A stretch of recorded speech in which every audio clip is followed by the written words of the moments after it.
Good to see you, wonderful listeners. Welcome to another podcast of Two and Three Gathered with my fabulous co-host, Caleb John, and our illustrious guest, the one, the only, Ashley Church. Maybe the one, the only? I'm sure I've looked up a few online, but he's definitely one close to my heart. Let's roll through our intro. Take it away, Caleb. Hey all. Two or Three Gathered is a series of conversations with Christian brothers and sisters, considering their efforts and contributions to the kingdom vocationally, their stories and testimonies of God's sovereignty and grace, and an opportunity to tackle the relevant issues the church faces in the 21st century. In this, we seek to equip the saints by networking within the body, starting conversation around often taboo subjects, and seeking to develop unity across Christian denominations and traditions by starting conversation on moving topics.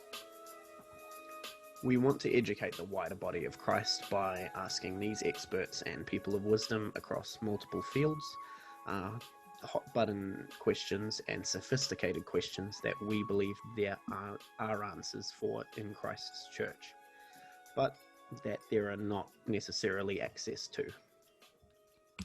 It is our heart that Christ himself would be in our midst as we converse about things we believe he himself is very interested in. Welcome everybody. Thanks for having us on. I always feel for our beautiful guest whenever we do the intro, Caleb, because it's like they have to sit there awkwardly while we go through it. But I guess you can be comfortably awkward with family. Isn't that right, Dad? Hey, brothers and sisters, we're all family. Exactly. Amen. Yeah. Today, guys, we have a real treat in actually having my father on for the podcast. Dad has a range of experience from a whole bunch of different sectors and has quite an interesting faith story as well. He started his career as a younger man working for the Napier City Council. He's had various roles in management in various sectors, often relating to property and property expertise. More recently, he has kind of taken on more of a cultural commentator role. You might every so often see him on the New Zealand Breakfast Show. He writes a periodic piece for the New Zealand Herald. He also has I want to say fortnightly show on News Talk ZB, where he's invited on as a guest, and they talk about, as well as property issues, other issues that are of relevance that are currently happening, currently going on. He also has taken on a role with the Israel Institute of New Zealand, which are a fascinating organization, a think tank, which seek to address anti-Semitic bias in the media. Other than that, little known facts about Dad also include that he is very well traveled. You want to ask him most questions about different places he's been to. An infinite source of knowledge on any range of topics there. We do I want to say monthly pub quiz, in which we do quite moderately, I could say, Dad, respectably. He's shaking his head and saying no. Terribly. And it's also little known Knowledge doesn't help. Knowledge doesn't help. Wisdom, though. Wisdom. I do also want to say, though, it's little known that he also has a great singing voice, but he doesn't actually do the old warbling often. Did you or did you not win a contest, a public singing contest in your 20s, Dad? Very, very long time ago, and the singing voice is long, long gone, probably 25 years ago. So that's a historic fact rather than a current one. Did I say we wanted you to sing our outro today? Did I tell you that? Yeah. At the time. Oh, what a shame. Oh my gosh. It would kill your viewership. No, increase. I mean, like suddenly skyrocket through the ceiling. You'd have agents coming after you, I'm sure. Yeah, secret agents. Yeah, secret agents. Just add it to your repertoire, Dad. It's our intention with our listeners as well, with Dad, because he actually has a range of knowledge on a bunch of different topics. We want to introduce him to the viewer base today, but we would also like to have him back on to actually discuss ideas around end times prophecy, topics such as Christians and property ownership in New Zealand specifically, as well as any other number of topics which you might be interested in coming on in the future. But Dad, thank you very much for taking our invitation to come on the podcast. Very, very welcome. Looking forward to the conversation. And Caleb, I think you have our first question. Is that correct? Indeed. So Ashley, you, as Jared mentioned slightly, you've got a wide range of experience vocationally, and you've had a bit of a, I guess, career shift within the last 5 to 10 years into constant consultation and various commentary roles. How did that come about? What brought that about? So just some subtle changes in time frame. So the commentary roles certainly over the last 10 or so years. The career change in terms of what I do probably goes back 20. And just to correct the comment from Jared at the beginning, the Napier City Council role was actually about 10 years after I started my career. So my very early career was in sales. And I had a range of, I moved from Hawke's Bay to Auckland when I was very young and had a range of sales roles and found pretty quickly that I was particularly bad as a salesman. And so managed to basically secure roles just long enough until I realized I wasn't very good at what I did and then would move on to the next one. A period of time for about 10 years before I finally settled on politics, and then beyond that and something called change management, which is about fixing broken organizations. So it's been kind of an eclectic series of changes. But that commentary side that you talked about, Caleb, that's really come about over the last probably 10 or 15 years, and that back of some experience with property, and it's grown into becoming, probably for want of a better term, sort of a right-wing commentator about a range of issues on the conservative side of the political spectrum. Cool. And among what you're currently working on or have worked on within the last little while, could you tell us about some things that maybe you're very proud to have been a part of within the last few years or so? Yeah, I think probably to the extent to which the media platform that I've got affords me an opportunity to talk about issues around conservatism and around faith, I'm very proud of that. I'm proud of the fact that I've got an opportunity not just to hold views, but also to express them, both in a spoken way like this, through radio and television, and also through the written word. So very proud of the opportunity and that's been afforded to me by that. I'm extremely proud of the work that I've been able to be involved in with the Israel Institute, which I was instrumental in setting up about 3 or 4 years ago, and the role that organisation plays, which I'm sure we'll talk about a little bit later on. And just in general, just proud of the fact that I've been, as I've got older, and as I've, this is going to sound sort of very sort of spiritual, but as I've fallen more into line with doing what God requires of me rather than trying to do things my way, not surprisingly, have been afforded a greater range of opportunities to do a whole range of things that work toward that objective as well. So, it's been an interesting life. Cool. Yeah, I'm interested in that, Dad. I want to pick up on that idea of, are you familiar with the term vocational ministry? No, but I can understand by those words what it means. Yes. I remember a couple of years ago hearing a sermon by Louis Giglio. He's a semi-famous pastor in the States, who was giving a sermon about this idea of wherever you go, whatever you do, you will carry the name. And I think there's kind of like within some Christian circles this idea of actually God has a calling for your life, and actually it's specific to actually what your gifts and talents are, and you're kind of not doing what you're meant to do unless you do this specific set of tasks that suit, or specific set of vocations and careers that suit your particular gifts and talents. And I think that is some credence. I don't know if I necessarily agree with that. Sorry. No, sorry. Yeah, like I was just going to say that is some opinion, but I'm of the mind also that, I think that's actually, it's more correct to say, as Louis Giglio was saying, that whatever you do, wherever you go, you will carry the name. So we represent God in whatever we do. And so vocational ministry is actually, you are called to image God wherever you are on the basis of what you're doing. Would you agree? I'm much more comfortable with that. And I mean, I'm a pretty simple man. So let me put this in really simple terms of the way I understand it. So I've become much more led during my life by something really simple, and that's the Lord's Prayer. And the Lord's Prayer starts with thy kingdom come, ends with thy kingdom come. So it's thy will.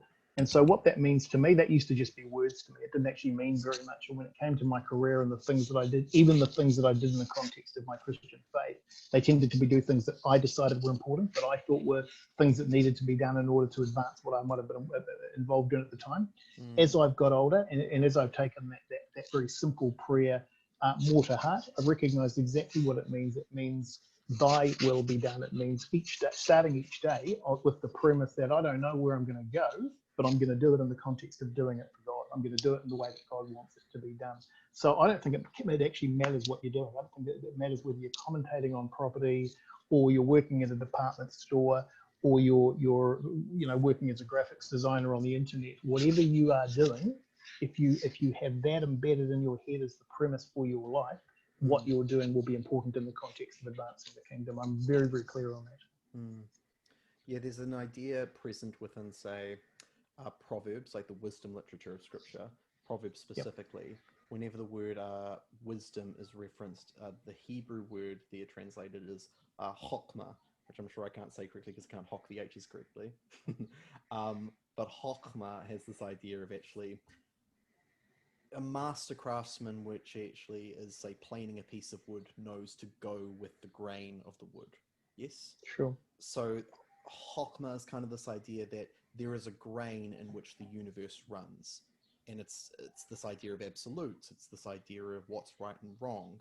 And so when we align ourselves with the chokmah of God, the wisdom of God, there's this idea we're actually keeping with things in the way that they were ordered to be, in the way that they were created to be, that there's a transcendence that's actually embedded within creation, that it's to our benefit to align ourselves to God's will, God's purposes, God's ideas as much as possible. Is this something, do you think, of what you're talking about? This is something of what, would you agree with an idea like that, would you say? Oh, in general terms, but again, I bring it back to much more simplistic language and simplistic concepts. And for me, it's simply about falling into line. And it's a hard thing. It's a hard thing, particularly, I'm an A-type personality, and A-type personality males have got a very strong focus on doing things their way.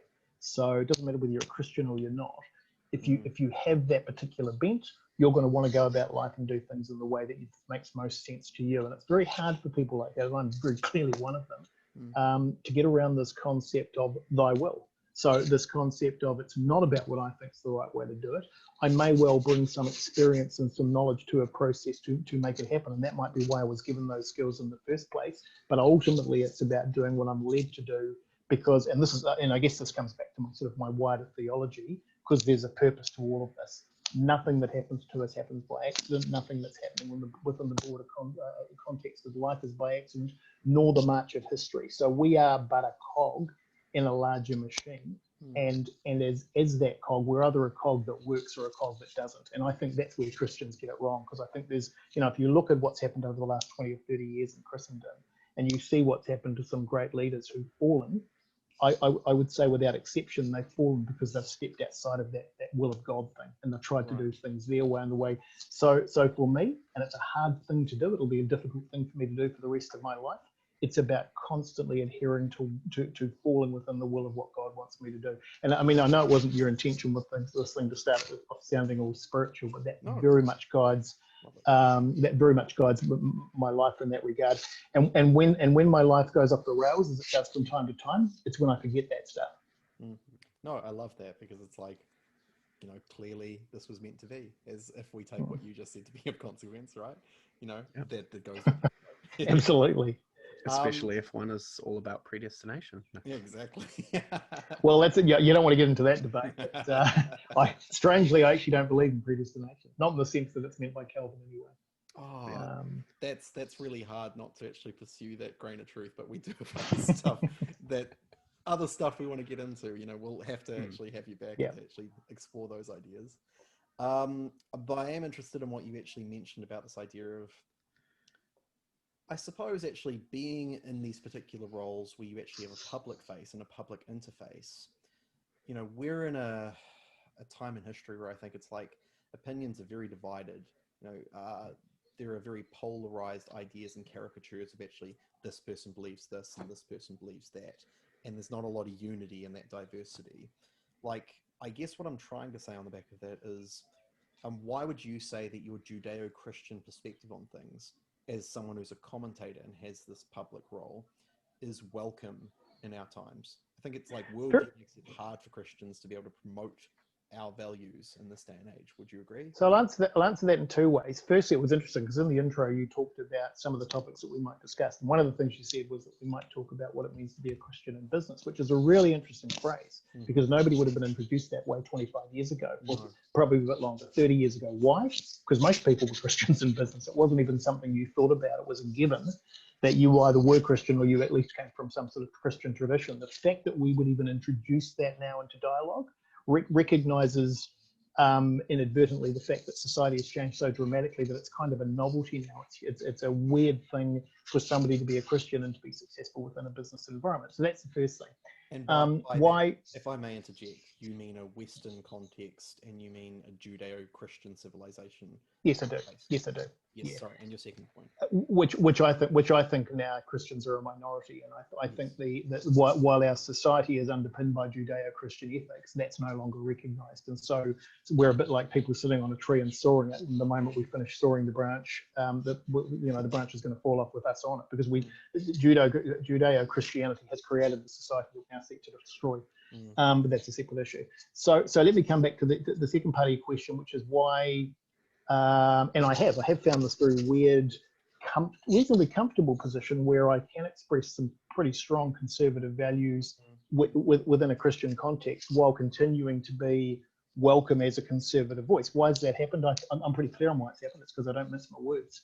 And when I look at the people who have tried to do that over the last few years and haven't been successful, it's because they've tried to fit the narrative of what they're saying within the context of the dialogue of the day. That doesn't work. One, because God doesn't honor it, but two, because the two things are irreconcilable. So I think I'm kind of a novelty. I think when I talk about this stuff, it's almost like, oh my God, here's a fossil, here's a Stone Age fossil that sort of sat down and still expresses his view, but he's kind of jovial and a bit funny, so we'll humour him, we'll keep allowing him to talk. I think there's a bit of that going on, but that's fine. If that's the context within which I'm able to say that stuff, I'm very comfortable with that, because as long as I can keep saying what I say, don't care about where that comes from. I think what happens is it's very easy to step over that line and to become the guy on the street wearing sackcloth with a sign that says the end is nigh. And once you get to that point, then you become comical and you're no longer taken seriously. So I'm always very conscious of not wanting to go that next step. No, I love the self-awareness and the humility. Like, you clearly have thought about this and examined yourself in regards to this. Like, you have a sense like, oh, if this is affording me an opportunity to speak, I'm not going to actually rubbish that or relinquish that. I'll take it. Absolutely. I love that. Do you think that Judeo-Christian values are actually still welcome in our times? That conservative voice is still welcome? Or is it just like, this is another opinion, we'll dismiss it? Well, they are welcome, but for the simple reason that they're actually written on people's hearts. So you're born with them, you can't help but hold them. Having said that, they're welcome only to the extent for most people that they're not identified as being Judeo-Christian values. So while people see, so what we've done is we've basically repackaged them as good values, and so we continue to live them, but we no longer recognize them for what they are or where they came from. And when somebody comes along and says, that stuff that you believe, this is why you believe it, this is where you comes from, where that comes from, that challenges people and they're uncomfortable with that. So again, that's a balancing act. It's the balancing act between identifying why people hold the views that they do and where that came from. Having said all of that, I'm going to sound like a hypocrite. There's a fairly strong move within society away from some of those values, because people want to do things that they know they're not allowed to do or not supposed to do, and it's uncomfortable for them to have the lens of Christianity saying to them, hey, actually this is wrong, so they reject the Christianity so that they can continue to do that stuff without any sort of sense of responsibility or culpability. Oh, that's some great thoughts there. Caleb, did you have anything that you wanted to ask on that? Or Yeah, just tracking back a little bit earlier, Go for it. don't necessarily have to elaborate on it, but I just wanted to, I guess, highlight what you were saying about vocational ministry in regards to, you said that as we surrender to God's will, everything else starts to kind of fall in place. And I was interestingly enough, having a conversation with my wife about this earlier today, just talking about just various anxieties that I have had in recent times. We had a child 6 months ago, and Congratulations. thank you. And we love her, we cherish her, but with that comes certain anxieties and hardships. But we were talking about this, and we were kind of saying, we realize that as we surrender more to God's will, as we submit to Scripture and to prayer on a more regular basis, and as we let go of that control, we find a whole lot less anxiety in those times. Not to say that that's a fix-all, but it's definitely helped more than anything else that we've tried to combat it. So yeah. And I just wanted to highlight that. Yeah. Well, that's an important learning early in life, and the fact that you've actually picked up on that, I really admire and respect. And and that you're probably 20 years ahead of me.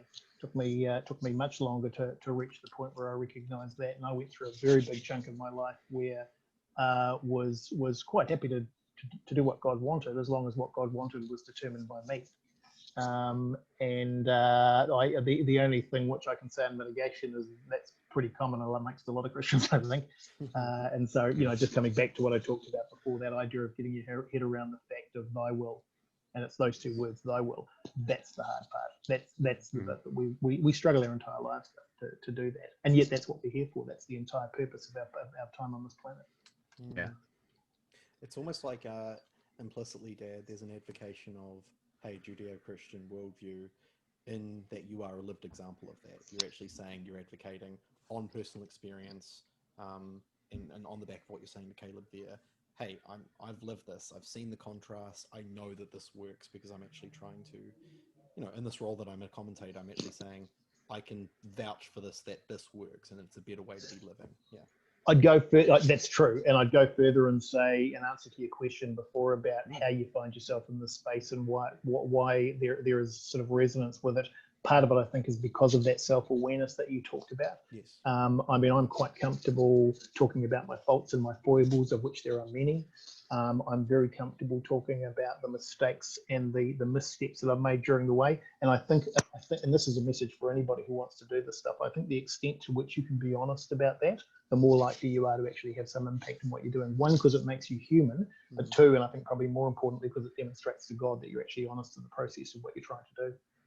Yeah, there's that kind of authenticity, and I guess I imagine that God actually says, like, well, I can trust you, I can trust this person, because it's that certain that they're a person. There's the parable, and I forgot that you guys will probably know it off the top of your head because you're far better on this stuff than I am, but there's a parable about the servants who are given, I think, the oil, and then the five foolish virgins and the 5 wise virgins, and what they do with that. Yes. And it's very much that. It's about we're given an equal opportunity, but some of us grow that, some of us don't. Mm-hmm. No, I love that. Perhaps a good point to segue. We wanted to talk to you about this idea of we've talked a bit more generally about just your experience and kind of the what being a Christian in those contexts is actually kind of allowed you to do and lent itself for you to do. We wanted to talk a bit more specifically about Christians needed in business, and I guess this idea of actually why are Christians needed in business. Do you have any thoughts on that in particular? It's an interesting one. My answer is going to surprise you a little bit because it's not going to be the cookie cutter answer that you're probably expecting. I think that there are this idea in Christendom that if we had more Christian business people, we would have more honest business. So firstly, let me just say that I think New Zealand actually runs a pretty clean game when it comes to business, full stop. I think, the lack of corruption in this country, the figures show that we're right up there. So I don't think that's a huge issue in New Zealand in the way that it might be in other jurisdictions.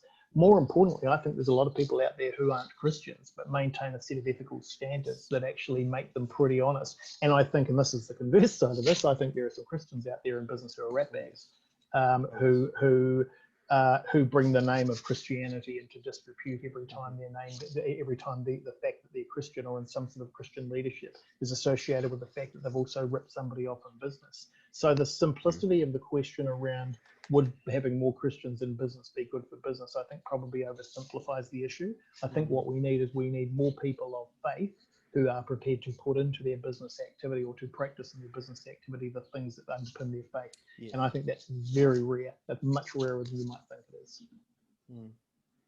So I'd love to ask as an extension to, like, what are your thoughts on You've just appeared. Sorry, say that again. I just didn't hear that last question.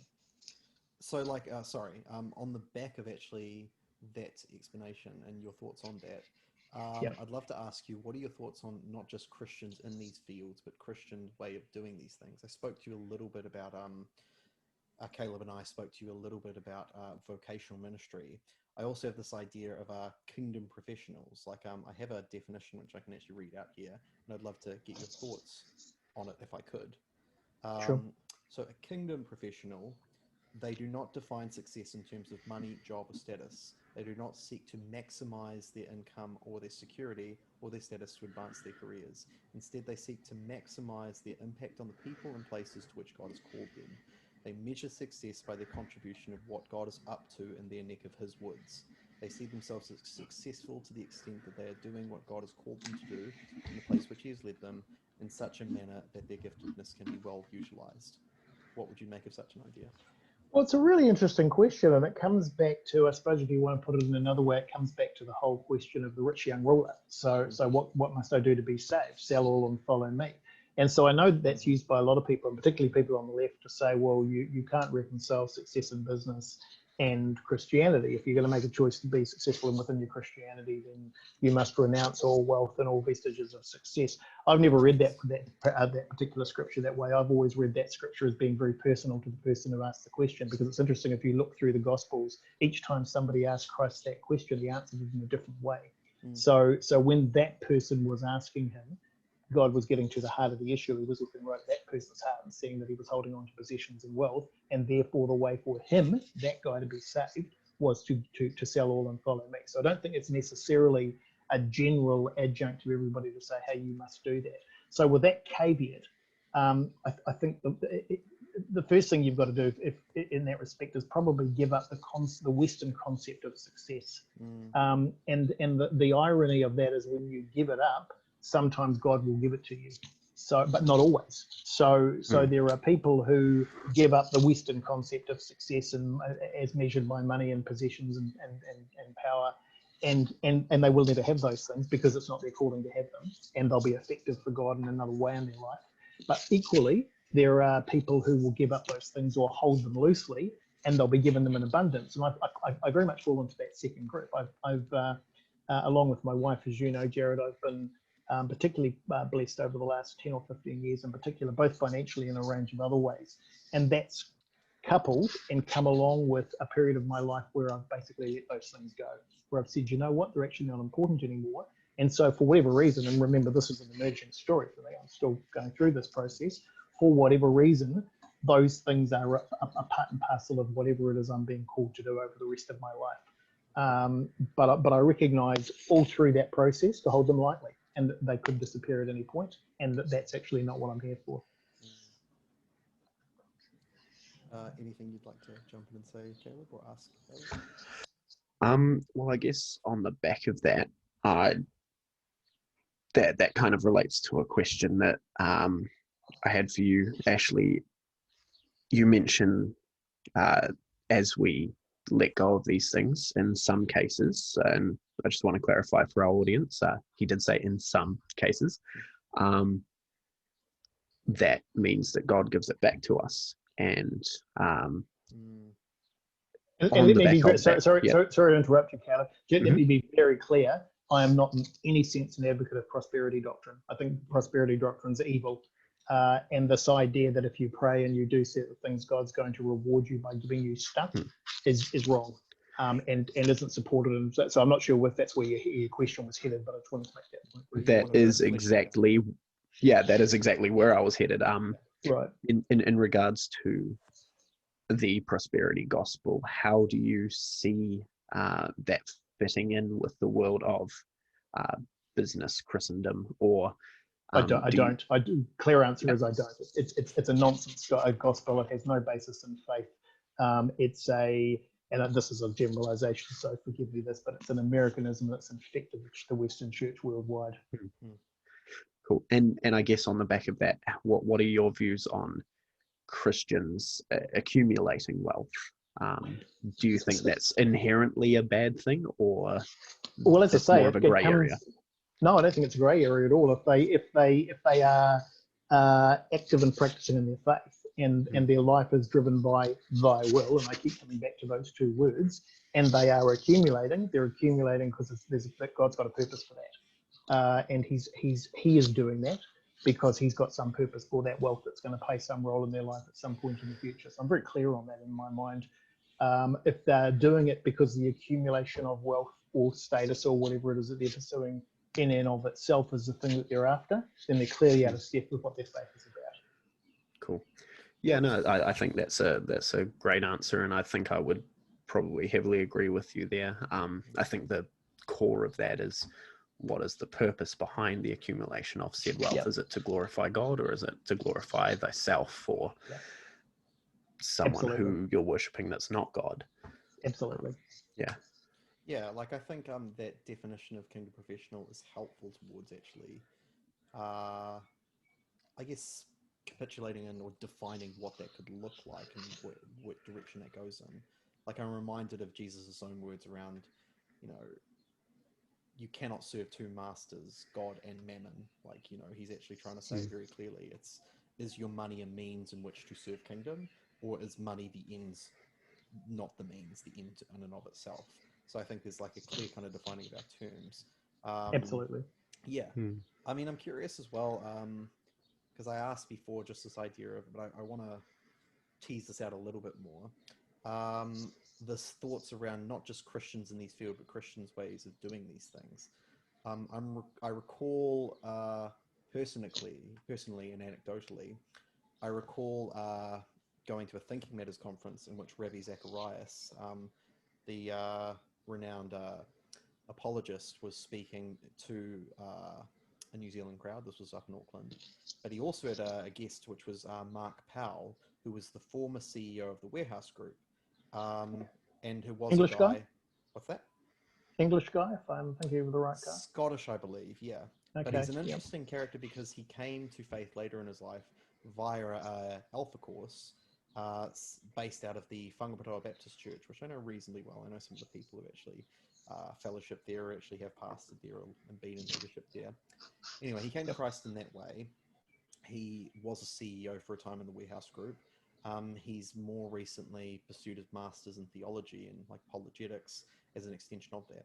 And I remember, as compelling as Ravi was, I've always found him very articulate on a number of subjects. I was really blown away by Mark Powell's presentation on just the need.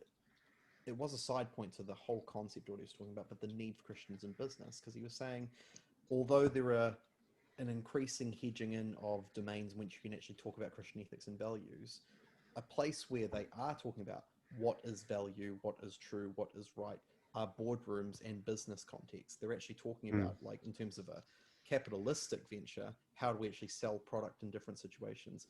Those conversations are happening. I'm thinking of, say, it's hard in a context in a world where we're increasingly saying it's church versus state. It's sacred and versus it's a sacred and secular dichotomy. Church versus state, a sacred and secular dichotomy. And I'm not conflating those terms. They are different, distinct ideas in and of themselves. But I'm wondering, is there a space for where actually Christians need to consider, say, social business as a different methodology rather than just being a Christian in that context? Would you say that Christians need to consider more the role of tax and tithe in their space? Do they need to be more involved in social activism, or say fair trade and eco-friendly wear? What are your thoughts on some of those ideas? Two answers. So firstly, the simple and short answer is yes, and we've abdicated that ground because to the extent that Christianity dominated society for 300 years, it was a given that they were influencing those things because they were the dominant force in society. And if you look at some of the great changes over the last 200 or 300 years. The abolition of slavery, the women's rights, the right for women to vote, all of those things, the genesis of all of those things came out of Christian movements and faith movements around the Western world, and were very much born of those. So the questions would have been redundant 100 years ago because it was a given. Having said all of that, and again, I don't want to sound like an alarmist, and I'm probably a bit of a hypocrite because I talk about property, but to some degree, while we talk about this stuff, and this is my worldview, so appreciate what I'm about to say within the context of my worldview. While we talk about that stuff, the building that we're in is on fire. So I'm very much of the view that we're in the last days, and by last days that could be anything from this time tomorrow to 40 years from now. So it's quite a long time span. But I'm very clear of the view that these are the last days of which mankind will exist within this framework on planet Earth.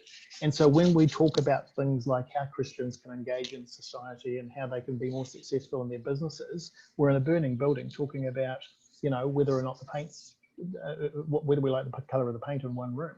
So in that sense, and that's what I mean by being a hypocrite, because I commentate on property. So you could point the finger at me and say, well, you're doing it. But I keep sometimes capturing myself and coming back and thinking, let's not talk about this smaller stuff because it's not important. Let's talk about the big issue. And the big issue is that everybody needs to be redeemed. And there are fewer of us in society now than there was 50 years ago, not more of us. So for me, the bigger issue is that, not how we might succeed within society or how we might engage within society. I think that's almost a red herring. Not meaning to discredit your question, but yeah. No. Well, I quite like that because, and I guess that brings me back to your point of thy will. Within, and I can't speak for God. I don't know God's mind, but what I can say is I'm sure that God wants certain people within certain businesses to reach certain people. And I think that's definitely something that is within that mandate of having Christians witnessing to other people in and through business and business management. So I while you say it's like considering the color of the paint in a burning house, and in some ways it's rescuing people from the burning house as well. So I accept that answer. But is it? It's when we do that stuff, do we do it to be, the salt or the light, or do we do it because we're actively trying to actually reach people? And I would argue, and I know we do it with the best will in the world, but I would argue that most of the time when we do that, we try and do it in a way that we're not offensive, that we're not harmful to people, and in fact we need to be a bit offensive. And that, again, that's the contradiction about what I said at the beginning between not wanting to take the next step and become a parody of yourself. But for me, lots of complicated overlays to this. So I'll give you another one. I'm a fatalist. I'm a Christian fatalist, and what I mean by that is I don't believe between now and whenever this party's over, there's going to be a big revival, because the Bible doesn't tell us that. The Bible tells us the opposite. It says there's going to be a great falling away, which is exactly what's happening right now. So I don't believe, and I know the church has to do this because it's kind of their stock and trade, but I don't believe there's going to be some massive, great worldwide revival where everybody's going to revert to Christ. So the reason this stuff's important is not because necessarily we're going to change the hearts and minds of a lot of people. It's because when people finally front up to their God, he can hold them accountable on the basis that they knew and chose not to act. And I know that's a terrible thing to say, but I've understood it that way for a long time. Our role is to make sure that we hold that mirror or that lens up and we say to people, these are the consequences and this is what you need to do, knowing full well that most of them aren't going to. And I suppose knowing full well that, some of them will. Of course, absolutely. You would hope. Yes. Caleb, sorry, you were going to say something. No, I was just giving a good amen. Or as recent happenings have said, a woman. No. Isn't that shocking? Isn't that terrible? I thought it was more like worrying. He was praying to a Hindu god in the end. Yeah, I'm surprised that less Christians have been talking about that. But not a lot of us left. Not a lot of us left, Caleb. Well, to be fair, not that I'm prepared to say anything. To be fair, there Yeah. was a QAnon shaman like in the Senate, the next day, the previous day, it's all a bit wacky over there at the moment. I mean, we laugh and it's funny, but it's also quite scary because It it's a is. very, very clear reflection of exactly where we are at the moment, and it's not a good place. Yeah. No, that's a good Yeah. point. Well, perhaps this, I feel like there are some connections to this, and this would perhaps need to be unpacked in a further podcast, but we wanted to ask you a bit about your role in the Israel Institute. Yeah, Caleb, you had a question on that, didn't you? Yeah, so as Jared said, that I guess that work needs a little bit of unpacking, and there are, I think, correct me if I'm wrong, 3 people in the think tank of the Israel Institute. What are your roles within that, and what do you do as the Israel Institute? Do you mind if I take a step back from that and just explain how I got to the place at the Israel Institute? And so that really part of that's the story about my faith, which we haven't really examined, about how I came to holding the faith that I hold. Yes. So I can't remember whether at the beginning of the video we talked about my family, but I came from essentially an atheistic family. My dad, I found out later in life, was from a Catholic background, but none of that played any part in my family whatsoever. So I came from very much an atheistic tradition. So in my early teens, I was actually quite a strong skeptic when it came to Christianity. I was reasonably bright, and so I was able to articulate views that were quite dismissive of Christianity. And that went on for probably 5 or 6 years, and I can't remember exactly what the trigger was, but when I turned about 18, I remember that some changes started to take place in my thinking. None of it, I need to make a point, none of it was experiential. None of it was the warm, fluffy stuff that so many of us become Christians on. It was all stuff that was going on up here. And then over the course, so I didn't get involved in a church. And over the course of the next 15 or 20 years, I developed my faith cerebrally rather than experientially. Flirted with a few different churches over that time. Discovered fairly early on that I wasn't at all Pentecostal, and so and was quite uncomfortable with all that stuff. Still am, but developed quite a strong faith. Anyway, the reason that's important in the context of the question about the Israel Institute is because for a pretty big chunk of my life, I bought into the idea that God was done with the Jews, that the Jews were past, and that God had moved on, and that the church had effectively replaced Christianity. This whole concept of replacement theology, which has taken root in some churches around the world. Can I interject on that? Sure. Was that on the back of different churches that you say you flirted with, that was their teaching? That was what? No, it was based on books. It was based on books and writings. Okay. No, I mean, I did pick up some of that from some of the churches that I attended, but it was more stuff that I wrote. Most of what I believed at that stage was based on what I was reading, not what I was all watching on videos, not what I was learning from churches. I was kind of immune from that. But on the inverse of that, you would ascribe, say, the likes of Chuck Missler as a great personal influence in some of your thinking, right? In a lot of ways, yeah. Not everything, but in a lot of ways, yeah. A lot of Chuck Missler's thinking. I think the thing about Chuck is he was a very fresh voice, and he was innovative, and he articulated things in a way that was completely different to the sort of God speak that was so prevalent, and particularly coming out of the US at that time. So on that basis, he resonated with some of my own thinking, some of the stuff about digital universe and his different takes on physics and quantum theory and some of that stuff, which for me absolutely reconciled with my faith.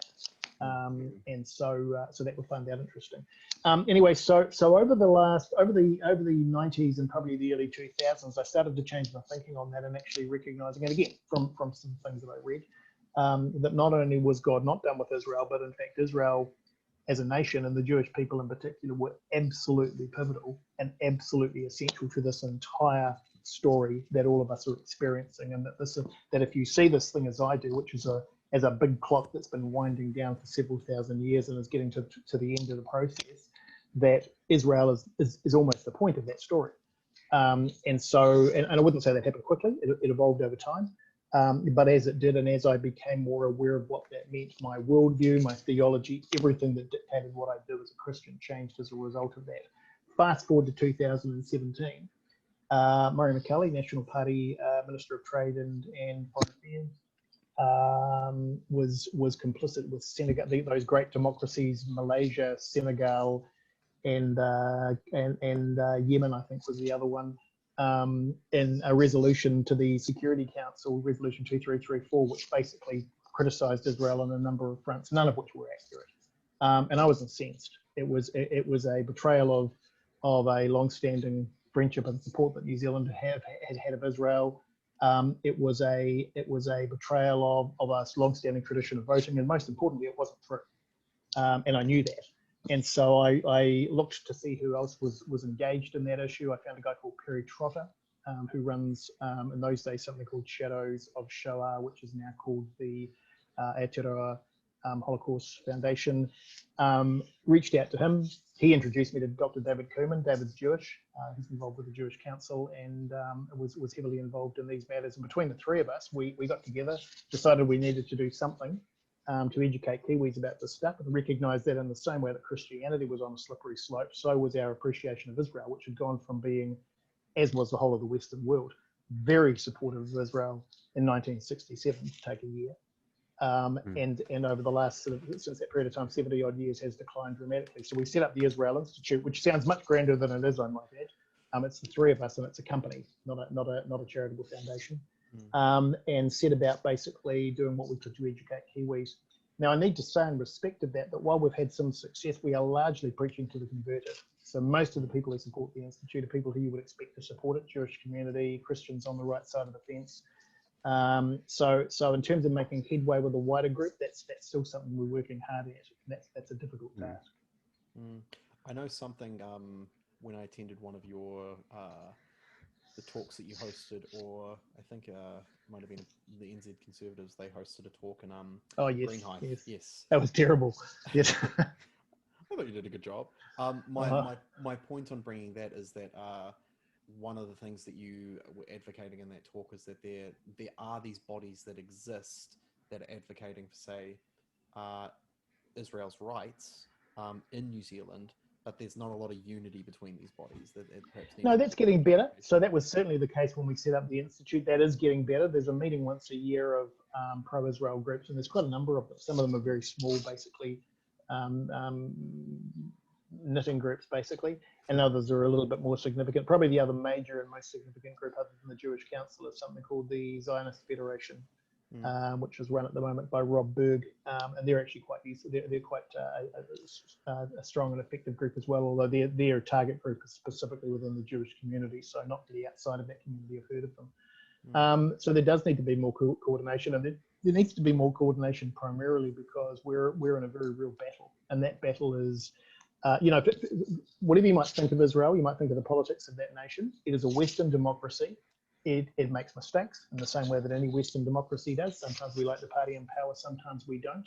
But it simply doesn't deserve the level of opprobrium which is heaped on it by the Western world. Now, you either have to say that there are legitimate reasons for that opprobrium, and I don't believe there are, or there is a spiritual overlay to what's going on there, which is simply an evolution of anti-Semitism that's been going on for the last 2,000 years. And I'm clearly in that second camp.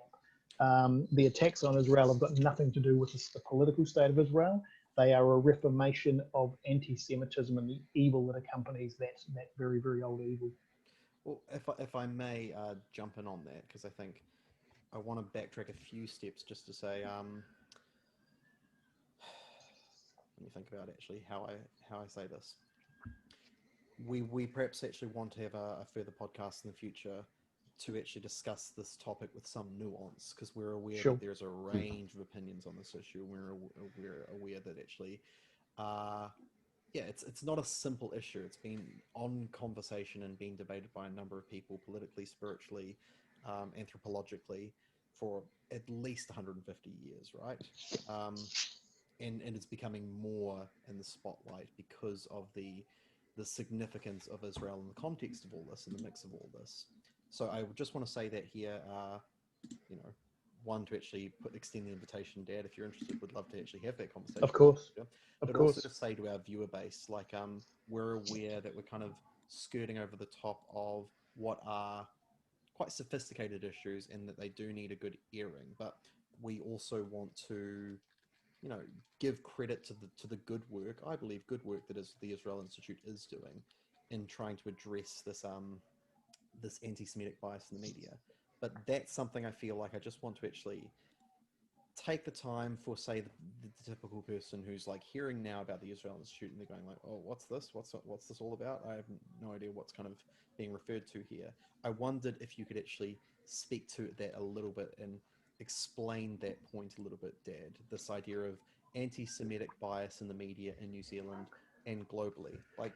In very simple terms, and I'm more than happy to come back and talk about a lot more detail. But in very simple terms, anybody who knows the history of the Jewish people going right back to the 6th century BC knows that from the moment that the Jews were basically excluded from control of their own nation, that they have been the pariahs of the international community. And that phenomenon has got worse and worse over the last 2,500 years, to the point where in the middle of the 8th century, they were basically dispersed primarily into Europe, and while in Europe there's horrific stories about what happened to the Jews over a 1,200-year period. They were kicked out of nations as a people group. They were terrorized. They were humiliated in a way that no other people group. Look, have other people in history been treated badly? Yes, of course they have. There's been some terrible stories. Has anybody been treated as consistently badly as the Jews? Absolutely not. They are by far and away the most mistreated people in history.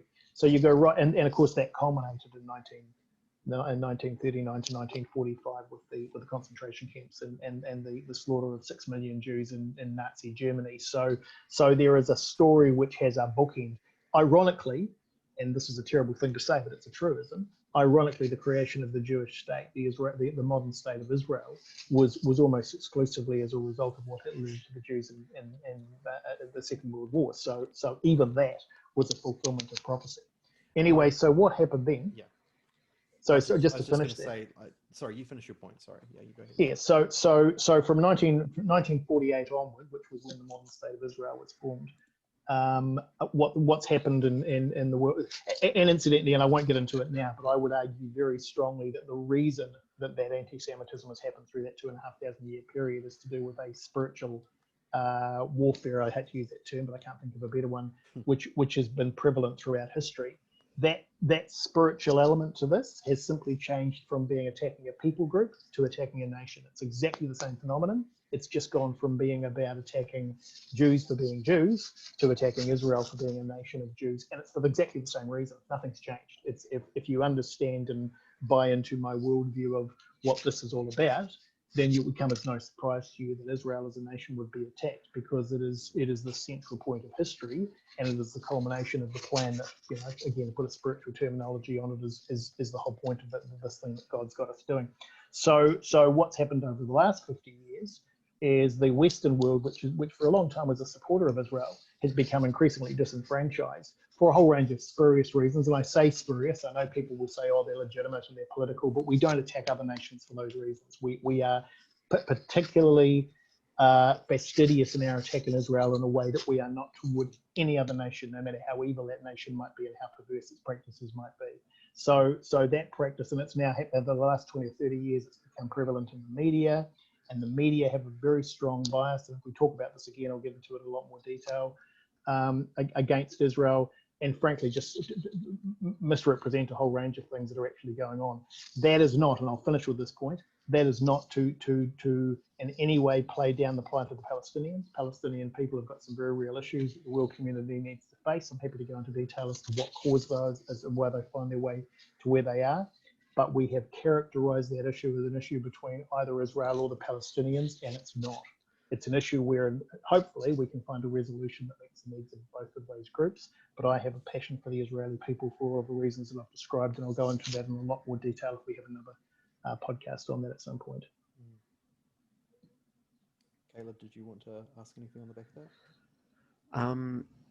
Yeah, I guess for the listeners / viewers, what about this movement or the idea of getting behind Israel as a nation is what is important, and I guess, why is this important to us as your average Christian, and what can your average Christian do to help out with these issues? So this is going to sound really glib, but Genesis 12:3, I will bless those that bless thee and curse those that curse thee, probably underpins a big chunk of my life, and is almost like the sort of the unofficial slogan of the Israel Institute. So it's from a Christian perspective, it's important because we're instructed to do so. We are told to bless Israel. So I mean, it's informally, it's a form of a commandment that we need to obey. How can we?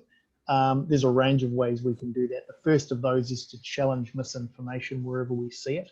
And too many Christians don't, either because they don't understand this stuff or because it's just easier to stand back and, you know, signal your virtue rather than get involved in something that actually might put you offside with society. Although having said that, the Israel Institute back in 2017 actually ran a survey. Curia did a survey for us.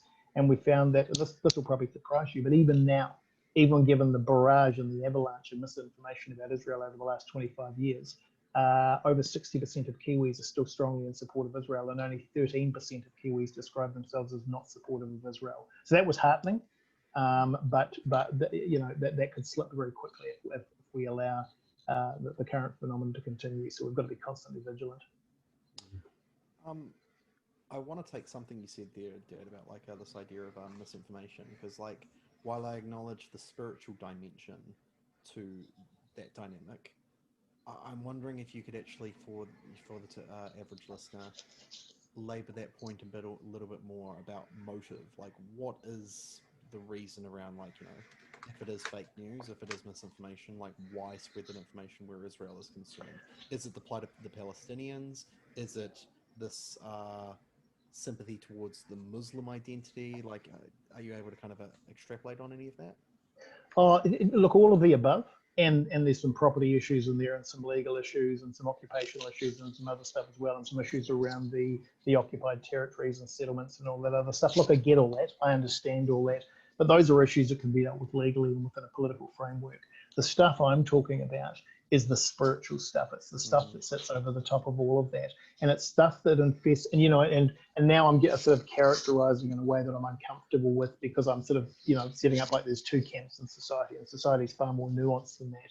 But the attacks on Israel tend to be attacks by the left, and they tend to be attacks by the left on the political spectrum, who wrap this stuff up in identity politics, which is where the Palestinians come in, and wrap this stuff up in social equity issues, which is hypocritical. Because if you start to review that stuff and look at it, and then you compare it to what's going on in a whole range of nation states around the world, Israel is not only by no means the worst transgressor, but in many respects is actually a very accommodating nation in some of this stuff. And that stuff's ignored by the international media. So, for example, when Israel trucks support into Palestine by the truckload, on a daily basis, you don't hear about any of that stuff because it doesn't fit the narrative.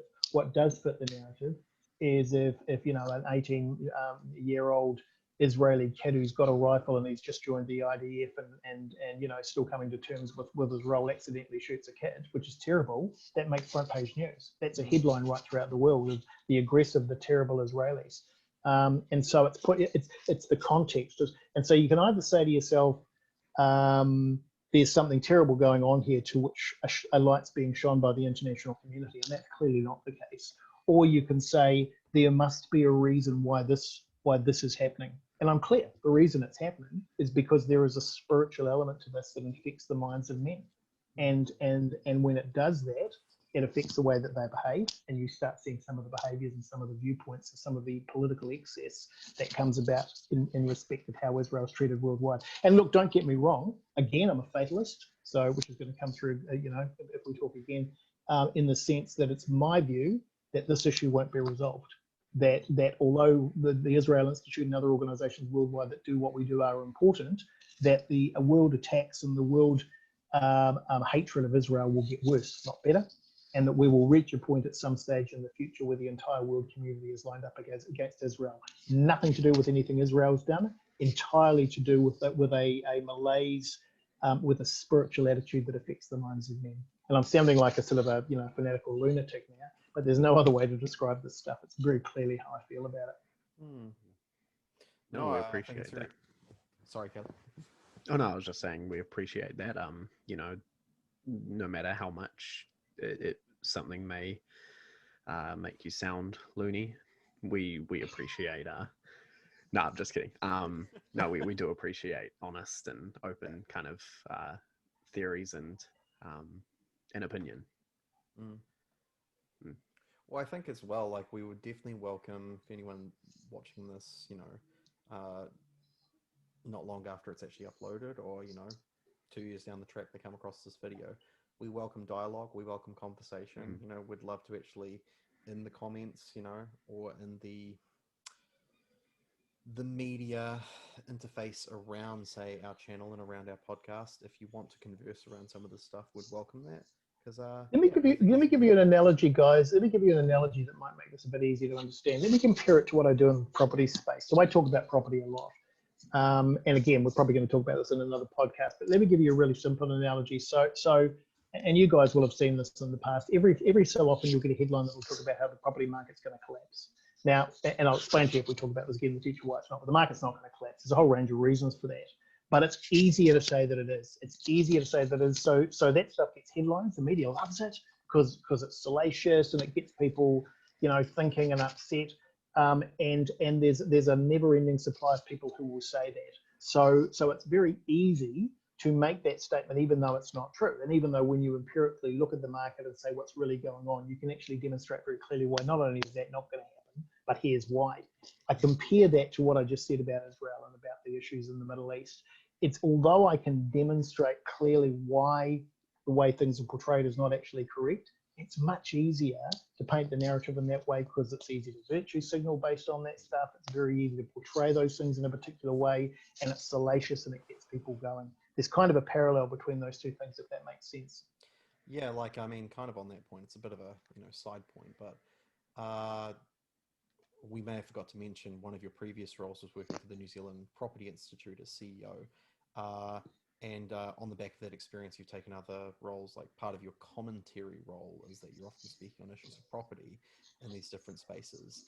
Yep. I remember reading an article, I think it was something you shared with me recently, Dad. It might have been via One Roof, who you write for, about how actually New Zealand doesn't actually have a housing crisis. It's about an access to housing crisis. It's not actually that we don't have a shortage of homes, of which there are many, and in fact more than is actually more than enough. It's more about actually getting people into those homes. But again, housing crisis sells papers, sells sells hits and clicks. And in very simple terms, I'll give you a very simple and quick answer to that, which we can drill down to at some stage if we talk about it again. But when people talk about a housing crisis, there's two different groups that mean two different things. There's a group of people, when they use that term by housing crisis, they mean a shortage of houses. Yes. It's this idea that we need 100,000 homes really quickly. And then there's another group who, when they say housing crisis, they're talking about affordability. They're talking about what houses actually cost. Mm-hmm. So very quickly, the shortage, and I won't bore you with the numbers, but I will if we talk about it in the future. There isn't a shortage. If you go back and you look at the actual numbers, we've actually built 200,000 more houses than we needed over the last 30 years.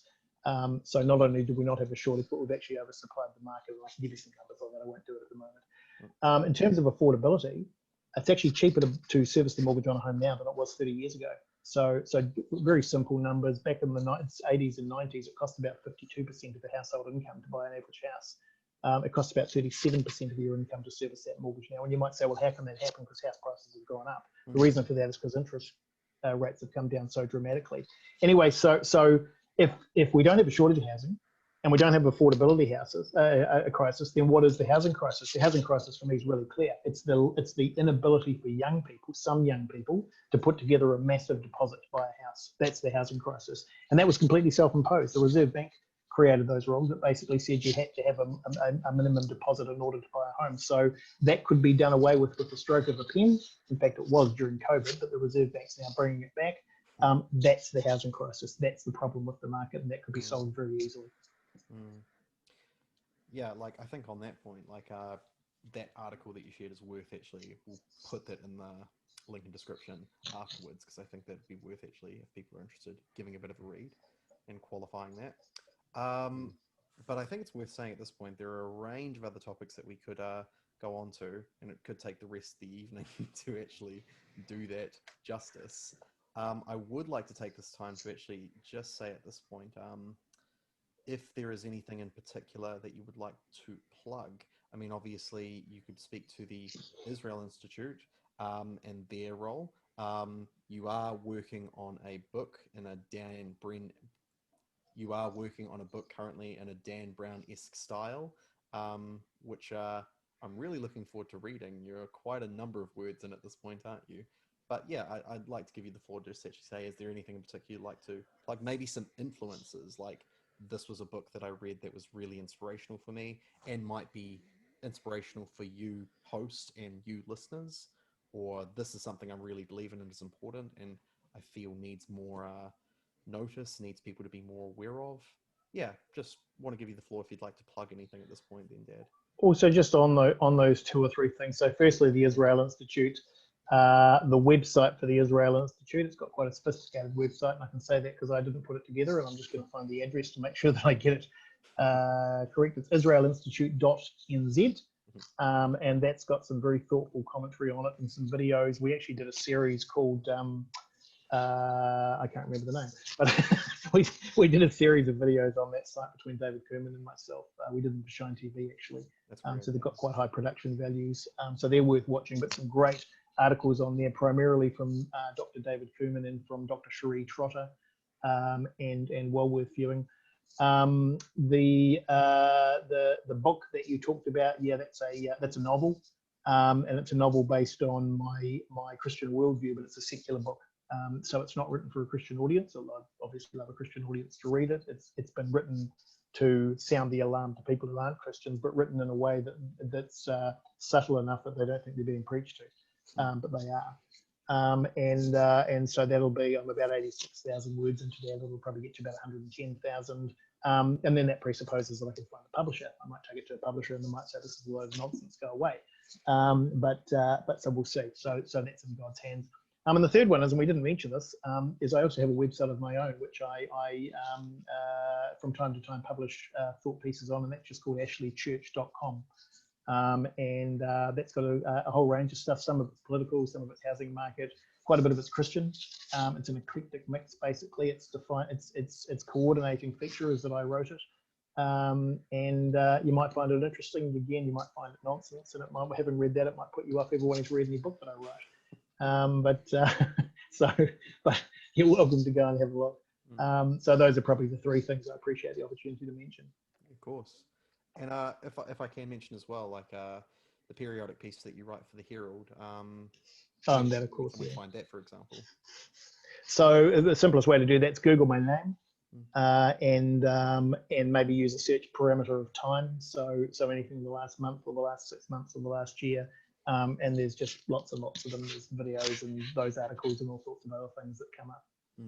And also the News Talk ZB show. Could you tell us a little bit about like what kind of topics you cover when you do speak on? It's mainly property. It's a fairly light-hearted approach to property. So it's about, as you say, it's every second or third week. Sometimes I do it in the studio in Auckland. Sometimes I do it here in Hawke's Bay. But it's a light-hearted look. It's usually based around an article I've written in the previous couple of weeks, and it's just between myself and Tim Roxburgh and Tim Beveridge, who are the hosts of that show. It's called The Weekend Collective, and it's on a Saturday. So that particular show's on at 4 o'clock in the afternoon, and mine's about every second or third week. And it's just a lot of fun. It's interesting because you, and again, I'm going to sound like a hypocrite, but I had a bucket list of things that I wanted to do when I was very young, and one of the things on my bucket list is I wanted to have a radio show. And in fact, another one was I wanted to be on TV because I had a massive ego. So I've ticked both of those off now, and they're not nearly as exciting, I might add, as I thought they were going to be. But I do enjoy the radio stuff. And it's interesting because I remember when I was very young, ringing up Talkback to talk, and my heart would be beating, and I'd be sweating, and I'd be very nervous. And now it's just like having a conversation with your neighbour. It's just interesting how those things, the fears that we have about them, subside as we get more familiar with them. I don't know where that came from, by the way, but no, I definitely want to get like some of your ideas about how to actually have that kind of organic feel to actually how you do conversation. I feel like that has some relevance to podcasting. Sorry, Caleb, you look like you're going to say something as well. I can answer that, by the way. God. But seriously, thy will. Simple. Thy will. Cool. He must be a Kanye fan day. That sounds on God. Hey, Caleb. Yeah. On God. Yeah. Sounds right. I think Give Jesus is King a listen. Yeah, Kanye West, Jesus is King, Dad. Check it out. Okay. Cool. Well, unless you have anything else to add, Ashley or Jared. No, and I see as the light's fading in this room that the quality of the video is deteriorating too, so that might in itself be a message. So, yeah, cool. Well, on that, I'd just like to, on behalf of the both of us, thank you very much, Ashley, for your time. you're welcome. And we very much look forward to the opportunity to possibly having you back to explore these topics in further detail, because some of those are of great interest to me, and I'm sure also to Jared as well. So yeah, yeah, thank you very much. And no problem at all. Thanks, guys. Appreciate it. Look forward to having a chat to you again at some point. Probably you more sooner than later, Jared. Hey, can we take the occasion to pray for you before we finish, Dad? Sure. Bit of a tradition we have with the cast, yeah. Dear Lord Jesus, we thank you for this conversation. We thank you for the opportunity to actually hear from Dad and plug him for his depths of wisdom, which you have blessed him with, Lord, that you've given him these set of experiences that gives him an opportunity to proclaim your will being done, Lord. Gives him opportunity to actually articulate, as he understands it, what you would have us do, how now we should live, Lord. As it applies to these topics, a range of areas and a range of topics, Lord. I appreciate his humility, his authenticity, his candor on those topics. I appreciate his accessibility to the typical listener who would listen to this and actually have something of an inkling on ideas around these issues, but perhaps actually wants to develop their thinking and develop their understanding around some of this. I thank you, Lord, that we've had a conversation that's been able to give a fair hearing and airing to some of these issues and areas. Lord, I pray for my dad in regards to the desire of his heart is to actually be able to reach people with thy will in whatever that looks like, in whatever capacity that looks like. And so I do pray, Lord, be it your will and in your particular ways and in the ways that you desire and in the done in the right way, Lord. I pray for those kind of opportunities for Dad. A simple podcast like this can be such an opportunity, Lord, to access people that are in demographics that perhaps Dad actually previously hasn't had the opportunity to access, and to reach them with a message, a simple idea, but a profound one nonetheless, of thy will. And I pray, Lord, for those kind of opportunities, for more of them, for more opportunities to actually be able to talk of his love for you, talk of his love for actually how you've ordered things, the world that actually needs you, a world that actually needs King Jesus to be proclaimed in every capacity, in every possibility, in every possible way. We thank you, Lord, again for this conversation. I pray you bless him, bless his dear wife, bless his family, extended, myself included. That seems like a cheeky one, Lord, but I do pray, Lord, that just all things considered, I thank you for that, and I thank you for what you how you've developed him up until this point in his life. I thank you for what's ahead of him, Lord, and what you plan to do via him and with him. And I pray, Lord, that you actually bless his ventures as he seeks to honour you in all that he does. Thank you, Lord, that you are a good God. Thank you, Lord, that even in times that seem tumultuous and crisis-ridden, that you are still in control and you are still on the throne. We honour you, we acknowledge you, we praise you. And I say all of this in Jesus' most loving name. Amen. Thanks, mate. Cool. Well, talk to you soon, guys. See you next time, 2s and 3s. Okay, ta-da. Bless you, Dad. See you later.